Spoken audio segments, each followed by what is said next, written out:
പ്രിയമുള്ളവരെ, നമുക്ക് ക്ലാസ് വീണ്ടും ആരംഭിക്കാം. കഴിഞ്ഞ ക്ലാസ്സിലെ ഞാൻ ഓക്സിലറി വെർബിനെ കുറിച്ച് പറഞ്ഞു. എല്ലാ 24 ഓക്സിലറി വെർബിനെ കുറിച്ച് പറഞ്ഞു. ഇനി നമുക്ക് അത് എന്തിനെല്ലാം ഉപയോഗിക്കാമെന്ന് ഒന്ന് പറയാം.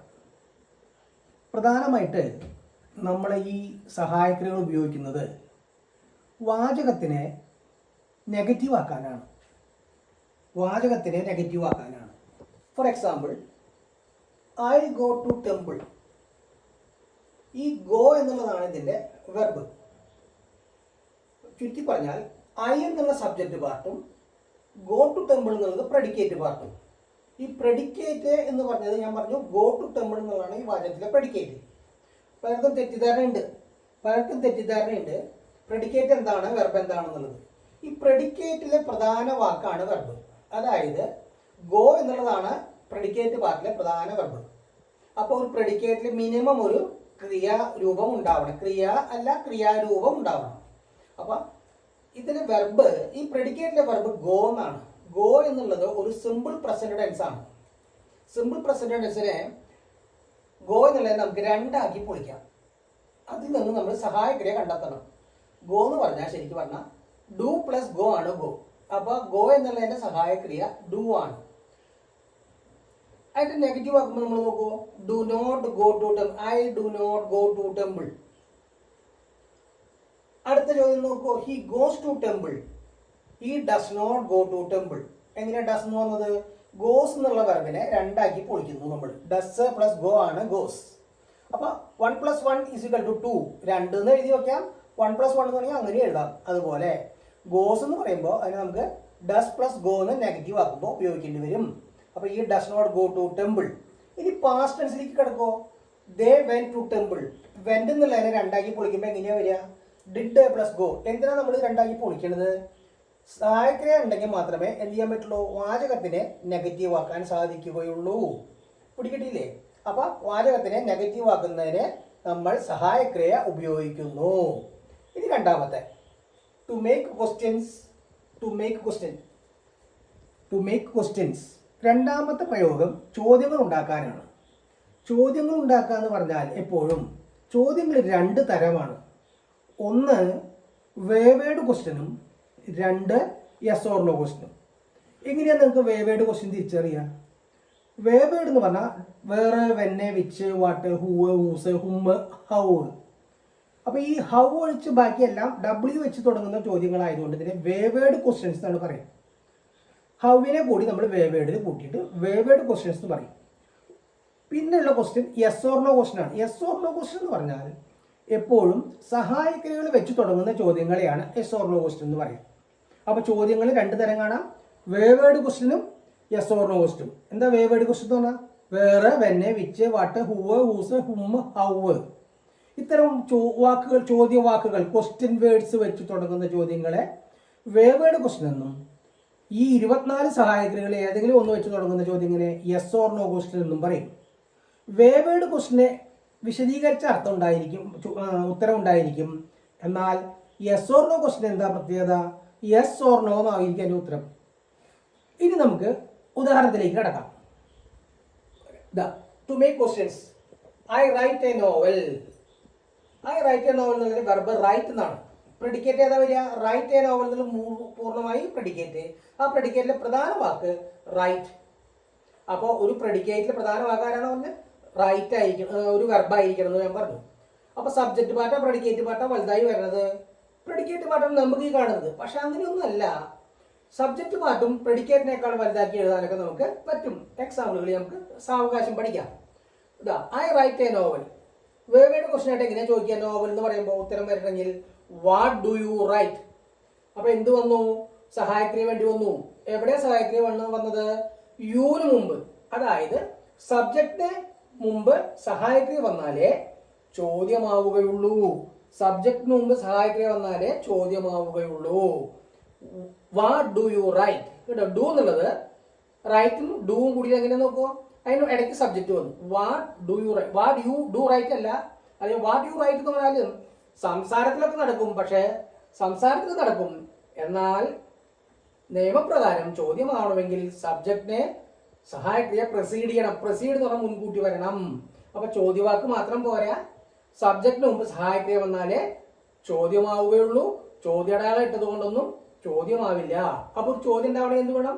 ചോദ്യവാക്ക് വേണം, സബ്ജക്റ്റിന് മുമ്പ് സഹായക്രിയ വേണം, ചോദ്യാടയാളം വേണം. രണ്ടാമത് did you right a novel? നിങ്ങളുടെ നോവൽ എഴുതിയോ ഇല്ലയോ? ഒന്നുമില്ല, യെസ് അല്ലെങ്കിൽ നോ, അതിന് ഉത്തരം. അതെ. അപ്പൊ എന്താ? സഹായക്രിയയുള്ള ഡിഡ് തുടക്കത്തിൽ വന്നു, പിന്നെ സബ്ജക്റ്റ് വന്നു, വെർബിന്റെ ഭാഗം വന്നു, ഒബ്ജക്റ്റ് വന്നു. കേട്ടില്ലേ? ഇങ്ങനെയാണ് ചോദ്യങ്ങൾ. ചോദ്യങ്ങൾ ഉണ്ടാക്കാൻ എന്താ എങ്ങനെയൊക്കെ ചോദ്യങ്ങൾ? വേവേഡ് ക്വസ്റ്റനും യെസ് ഓർ നോ ക്വസ്റ്റനും. ഉദാഹരണം കണ്ടില്ലേ? What do you write? അപ്പൊ ചോദ്യം ഉണ്ടാവണമെങ്കിൽ എന്ത് വേണം? സബ്ജക്റ്റിന് മുമ്പ് സഹായക്രിയ വരണം, ചോദ്യവാക്കുണ്ടാവണം, ചോദ്യാടയാളം ഉണ്ടാവണം. യെസ് ഓർ നോ ക്വസ്റ്റൻ എങ്ങനെ എഴുതുക? യെസ് ഓർ നോ ക്വസ്റ്റൻ എപ്പോഴും സഹായക്രിയ വെച്ചാണ് തുടങ്ങേണ്ടത്. സബ്ജക്റ്റ് വെർബിന് പ്രൊസീഡ് ചെയ്യണം. കേട്ടില്ലേ? അപ്പൊ സബ്ജക്റ്റ് മുമ്പ് സഹായക്രിയ വന്നാൽ മാത്രമേ ചോദ്യമാവുകയുള്ളൂ. അപ്പൊ ഫസ്റ്റിൽ വാട്ട് ഡു യു റൈറ്റ് എന്നുള്ളത് യു എന്നുള്ളതിന് മുമ്പ് ഡു വന്നു, രണ്ടാമത്തേല് യു എന്നുള്ളതിന് മുമ്പ് ഡിഡ് വന്നു. അപ്പൊ ചോദ്യം ആവണമെങ്കിൽ സബ്ജക്റ്റിന് മുമ്പ് സഹായക്രിയ വരണം. 99%. 99%. 1% ബാക്കിയാണ്. എന്താ കാരണം? ചോദ്യവാക്ക് തന്നെ സബ്ജക്റ്റായി വരുന്ന അവസരങ്ങളിൽ ചോദ്യവാക്കുകൾ എന്ന് പറഞ്ഞാൽ വേറെ when which what whose whom how തുടങ്ങിയ വാക്കുകൾ തന്നെ സബ്ജക്റ്റായി വരുന്ന വാചകങ്ങളിൽ സഹായക്രിയയുടെ ആവശ്യമില്ല. ഒന്നുകൂടി പറയാം. ചോദ്യവാക്ക് തന്നെ വാചകത്തിലെ സബ്ജക്റ്റായി വരുന്ന അവസരങ്ങളിൽ, on the occasion when question word itself become the subject of the sentence, there is no need of auxiliary verb. ചോദ്യവാക്ക് തന്നെ സബ്ജക്റ്റ് ആയി. ഒരു എക്സാമ്പിൾ ഞാൻ പറയാം, നിങ്ങൾക്ക് കേട്ടോളൂ. Who taught U grammar? Who taught U grammar? ഇതൊരു ചോദ്യമാണ്. ആ ഹൂ എന്നുള്ളതാണ് ടോട്ടിന് മുമ്പ് എന്നുള്ള ഹൂ എന്നുള്ള ചോദ്യവാക്ക് തന്നെയാണ് ആ വാചകത്തിലെ സബ്ജക്റ്റ്. അതുകൊണ്ട് അതിന് സഹായക്രിയ നമ്മൾ ഉപയോഗിച്ചിട്ടില്ല. അപ്പൊ പൊതുവെ എന്താ പറയാ? സബ്ജക്റ്റിന് മുമ്പ് സഹായക്രിയ വന്നാലാണ് ചോദ്യം ഉണ്ടാവുക. അപ്പോൾ ചോദ്യം ഉണ്ടാക്കുന്നതിൻ്റെ പ്രധാനമായ ഒരു പ്രത്യേകത എന്താ? സബ്ജക്റ്റിന് മുമ്പ് സഹായക്രിയ ഉണ്ടാവണം. വേവേഡ് ക്വസ്റ്റ്യൻ ആണെങ്കിൽ വേവേഡ് ക്വസ്റ്റ്യൻ വേണം, ചോദ്യാടയാളം എന്തായാലും വേണം. യെസ് ഓർ ക്വസ്റ്റ്യൻ ആണെങ്കിൽ തുടക്കത്തിലെ സഹായക്രിയകൾ ഉണ്ടായിരിക്കണം. എന്നാൽ എല്ലാ ചോദ്യങ്ങളിലും സഹായക്രിയ കാണണമെന്നില്ല. ചോദ്യവാക്കുകളായ വേറെ വെന്നെ വിച്ച് വാട്ട് ഊവ് ഊസ് ഉമ്മ ഹൗ തുടങ്ങിയ വാക്കുകൾ സബ്ജക്റ്റായി വരികയാണെങ്കിൽ അതിൽ സഹായക്രിയയുടെ ആവശ്യം ഇല്ല. അപ്പൊ രണ്ടാമത്തെ കാര്യം കഴിഞ്ഞില്ല, ക്വസ്റ്റ്യൻ ഉണ്ടാക്കാൻ. ഇനി ടാഗ് ക്വസ്റ്റ്യൻ അല്ലെങ്കിൽ ക്വസ്റ്റ്യൻ ടാഗ് അല്ലെങ്കിൽ ടാഗ് ക്വസ്റ്റ്യൻ ഉണ്ടാക്കാൻ. ക്വസ്റ്റ്യൻ ടാഗ് എന്ന് പറഞ്ഞാൽ ഷോർട്ട് ക്വസ്റ്റ്യൻ എന്ന അർത്ഥം. ഉദാഹരണമായിട്ട് ഹി ഡ്രൈവ്സ് എ കാർ.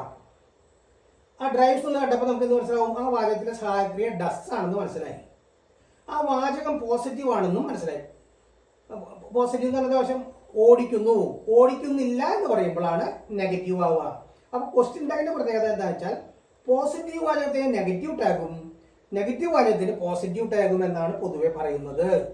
അതിലും 1%, 2% വ്യത്യാസമുണ്ട്.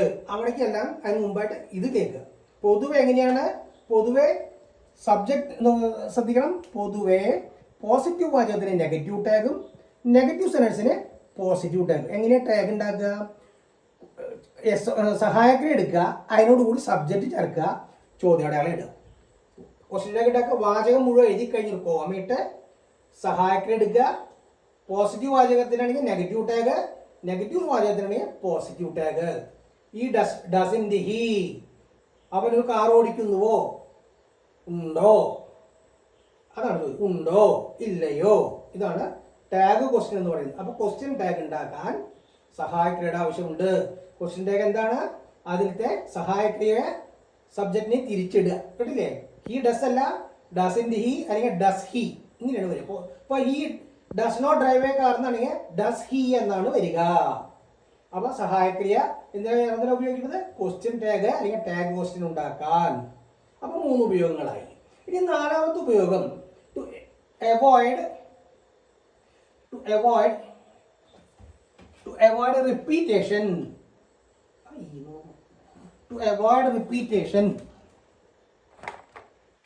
To avoid repetition of verb. വാചകത്തിലെ വെർബിനെ റിപ്പീറ്റ് ചെയ്ത് വരുന്നത് ഒഴിവാക്കാൻ പറ്റും. വാചകത്തിലെ വെർബ് റിപ്പീറ്റ് ചെയ്ത് വരുന്നത് ഒഴിവാക്കാൻ പറ്റും. ഉദാഹരണമായിട്ട് he speaks as his father does. അതായത് he speaks as his father speaks എന്നുള്ളതിന് പകരം നമ്മൾ ഡസ് എന്നുള്ള സഹായക്രിയ ഉപയോഗിച്ചു.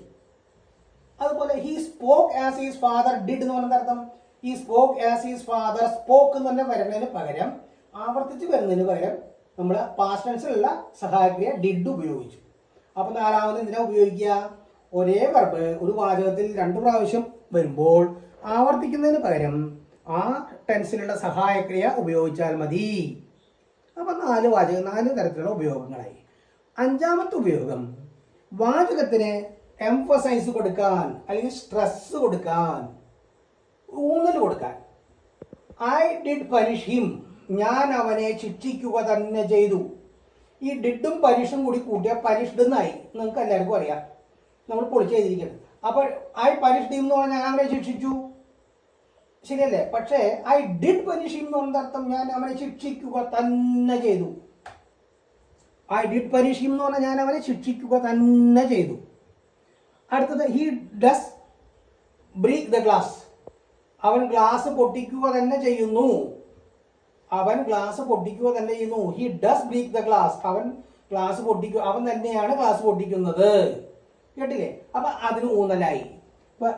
അപ്പൊ ഉദാഹരണമായിട്ട് ഇപ്പൊ നമ്മുടെ പെപ്സോഡന്റ് എന്നുള്ള ടൂത്ത് പേസ്റ്റിന്റെ ഉപയോഗത്തില് ആ ലേഡി പറയുന്നുണ്ട് ഇറ്റ് ഡസ് എന്ന് പറഞ്ഞാൽ ഇറ്റ് വർക്ക്സ് എന്നർത്ഥം. ഇറ്റ് ഡസ് വർക്ക് എന്നുള്ള അർത്ഥമാണ്. ഇറ്റ് ഡസ് എന്ന് പറഞ്ഞാൽ അത് വർക്ക് ചെയ്യുന്നു. കേട്ടില്ലേ? ആവർത്തിച്ച് എംഫസൈസ് കിട്ടുന്നതിന് ഉപയോഗിക്കുന്നു. അപ്പൊ 5 തരത്തിലുള്ള പ്രയോഗം: നെഗറ്റീവ് ആക്കാൻ, ക്വസ്റ്റ്യൻ ഉണ്ടാക്കാൻ, ക്വസ്റ്റ്യൻ ടാഗ് ഉണ്ടാക്കാൻ, റിപ്പീറ്റേഷൻ ഒഴിവാക്കാൻ, എംഫസൈസ് കിട്ടാൻ. വാചകത്തിന് എംഫസൈസ് കിട്ടാൻ. I did broke the glass. ഞാൻ തന്നെയാണ് ഗ്ലാസ് പൊട്ടിച്ചത്. I did punish him. ഞാൻ തന്നെയാണ് അവൻ ശിക്ഷിച്ചത് എന്ന് പറയാൻ ഈ തരം സഹായക്രിയകൾ ഉപയോഗിക്കാം. ഇത്രയും കാര്യങ്ങൾ നിങ്ങൾ മനസ്സിലാക്കിയിരിക്കുന്നു കരുതുന്നു. ഈ ക്ലാസ് കേട്ട എല്ലാവർക്കും നന്ദി.